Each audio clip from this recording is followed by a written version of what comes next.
I think we are all trying to see through the fog of war of what's really going on over in Israel, the reaction here in the United States. To help me better understand that, I have journalist Joel Pollack with me from Breitbart News. Joel, thank you so much for coming on. Thank you. It's good to be with you. So you're just now returning from Israel. You've been over there, boots on the ground, assessing the situation, writing about the situation. What is the mood like over there as you go from town to town and interact with the people? Well, as you go about Israel, the mood of patriotism is overwhelming, and there are flags everywhere flying from everyone's apartment balconies, public buildings. There's an incredible spirit of togetherness and unity. People are very upset about what happened. There's a scar that's going to be in the heart of the Israeli people for a long time over this, for generations, really, because that's the scale of this terror attack and the brutality and atrocity of it. But there's also a sense of determination that people are helping each other out.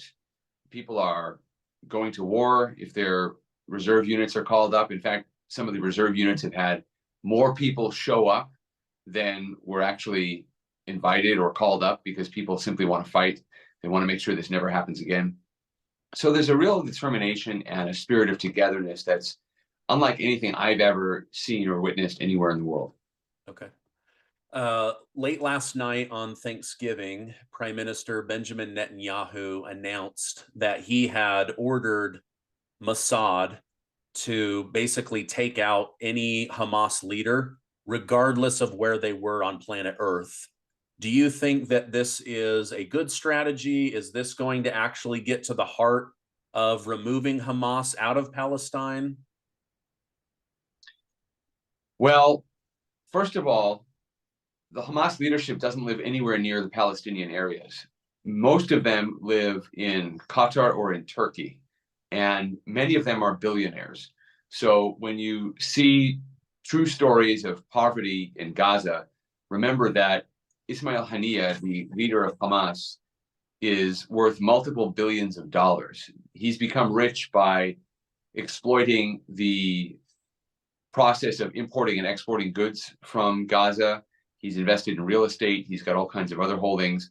And this is true of all the senior leadership of Hamas. They've become billionaires on the backs of the struggle of fellow Palestinians, who they then send to war. And when the Israelis respond to defend their own people, then these leaders of Hamas say that Israel is terrible and so forth. Meanwhile, they just live in luxurious exile.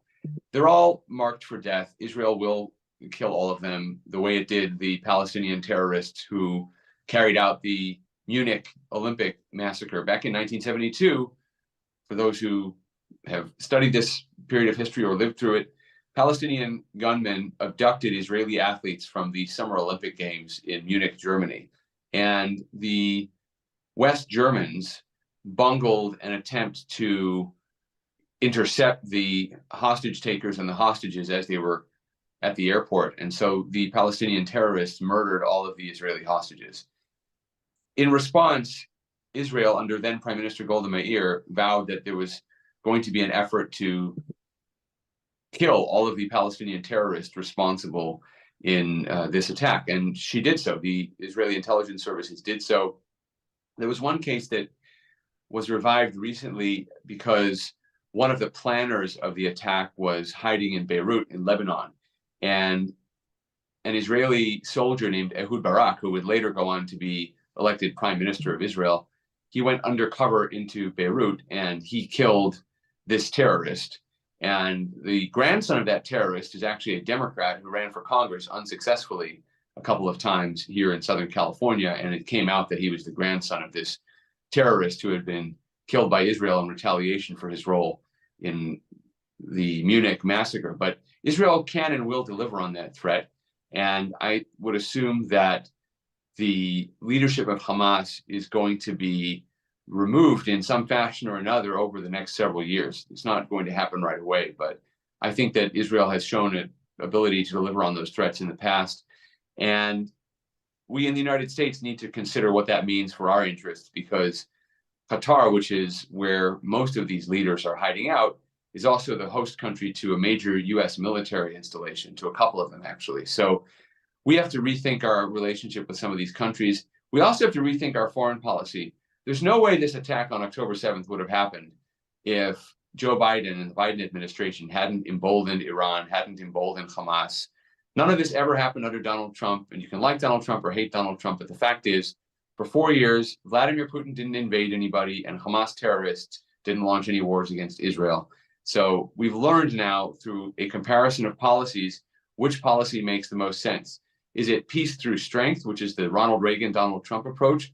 Or is it peace through appeasement, trying to get along with everybody, trying to make deals with people who say death to America, sending money overseas to countries that don't necessarily spend it wisely, and conflicts that they refuse to resolve diplomatically? That's the Biden approach, and we can see the result. Yeah. Isn't Qatar the one holding the $5 billion that the Biden administration released to Iran? Yes, Qatar has set itself up as a kind of middleman between the West and some of these rogue states and regimes.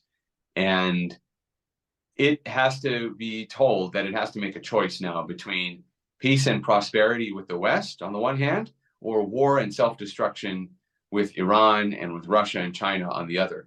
Unfortunately, the Biden foreign policy has been tough where it should have been diplomatic, and diplomatic where it should have been tough.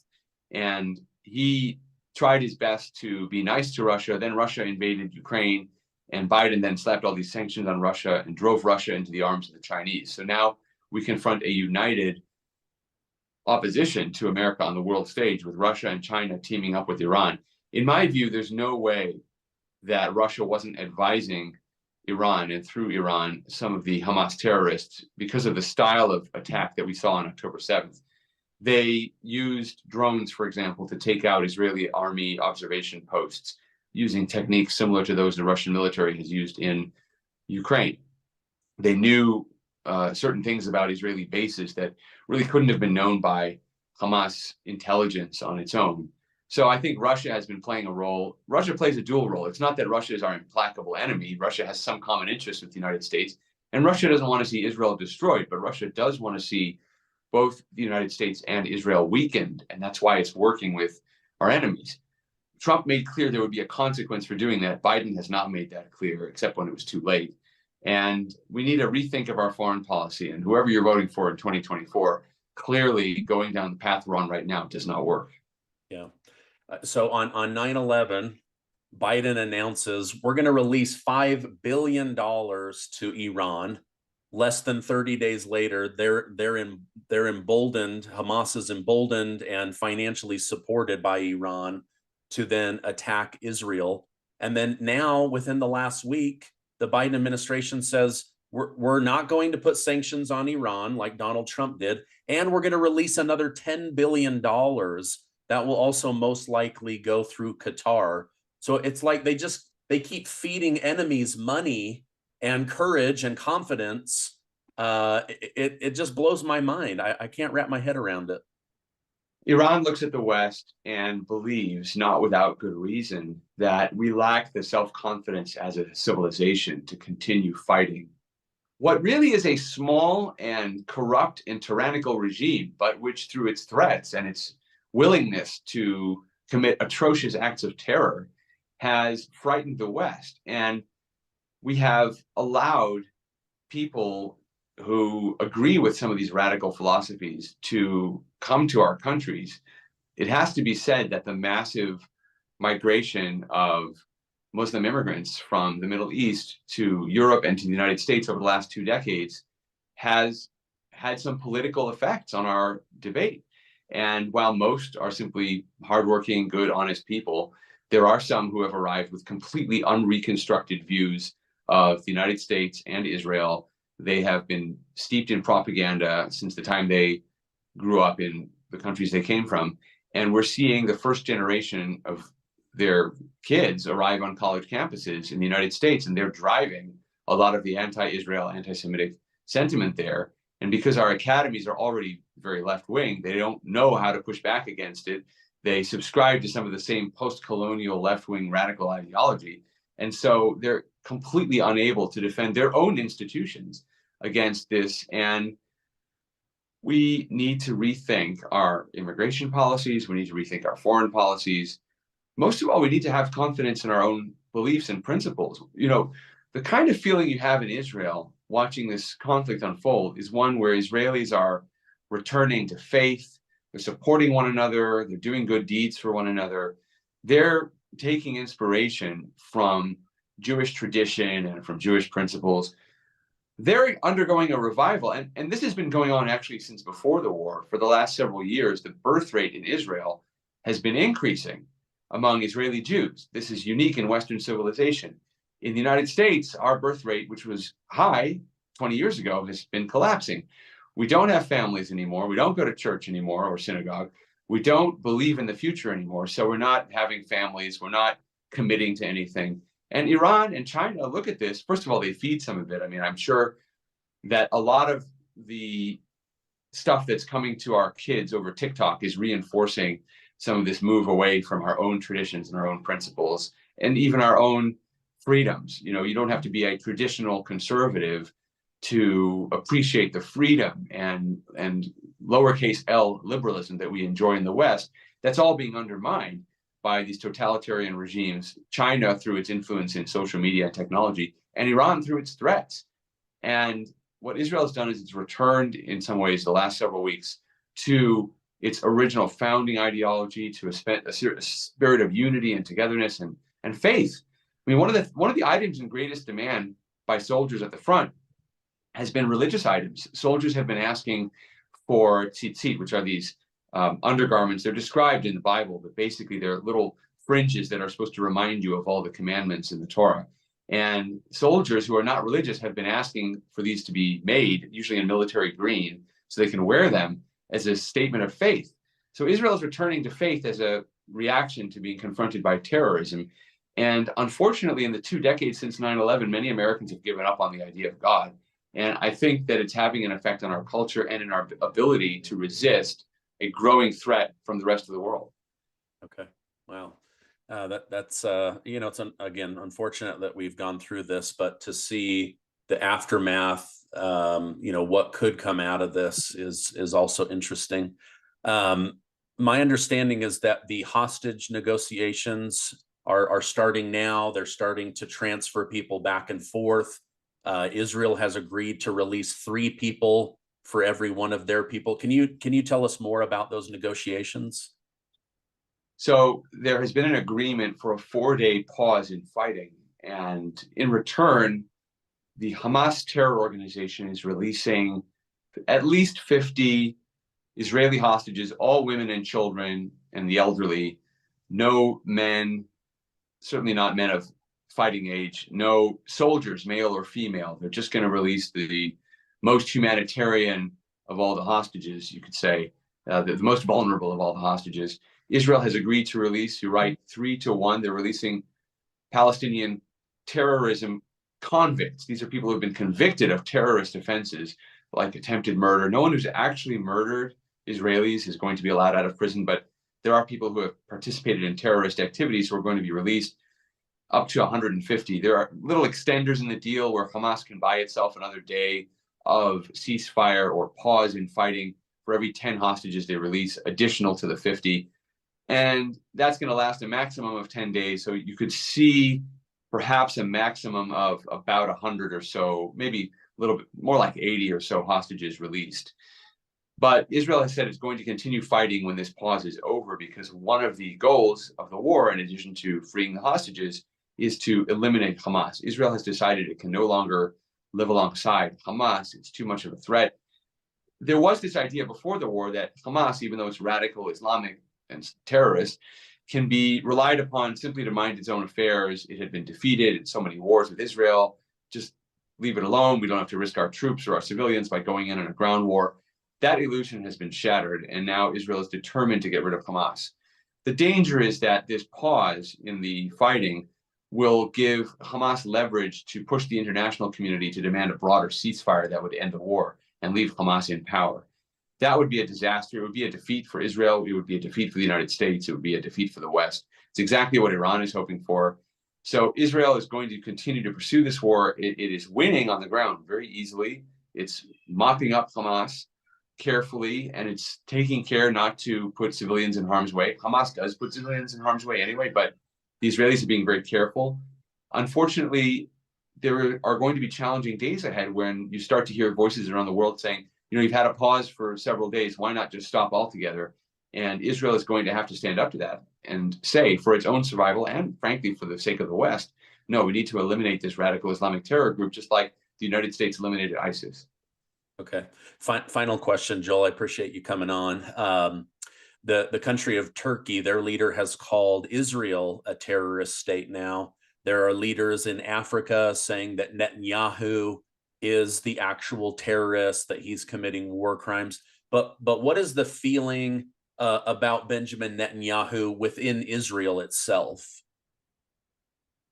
Netanyahu came into this conflict deeply unpopular in Israel, even though he won the last election a year ago.